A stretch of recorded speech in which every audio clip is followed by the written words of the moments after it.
เอามาเมืองท่าแขกก็ต้องได้กินขนมเนาะขนมปานนี่แล้วก็อันนี้พวกนี้ทุกคนเอาเมืองท่าแขกเลยเนาะใช่เลยขายจังได้นี่ มีสองขนาดเลยเจ้าถ้าเป็นตัวน้อยนั่นแหละน้อยเลย20 ก้อนเลยก็50ถ้าเป็นก้อนใหญ่นั้น8 ก้อน50,000 8 ก้อนเอาจากก้อน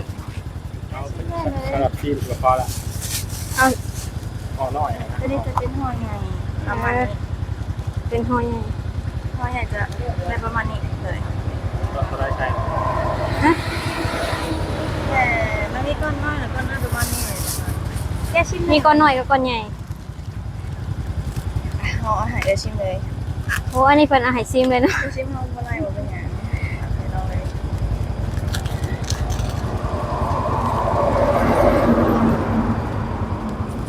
มาครั้งแรกเนาะอันนี้เพิ่นบอกว่ามาท่าแขกต้องกินขนมซิมก่อน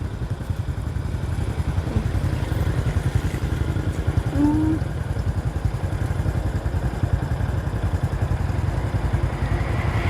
ใช่เอาว่าตากล้องดูชื่อเป็นห่อเป็นได้ก็ห่อแต่แรก มันเป็น10,000พวกมันหาซิราคาเดียวกันแบบหน่อยเลยแต่ว่าตัวนี้หาพวกมันจะได้เลย18 ก้อนแต่ว่าเขาหาตื่นไปเป็น20 ก้อนเลยนี่20 ก้อนหา10,000 อันนี้เอาพอดี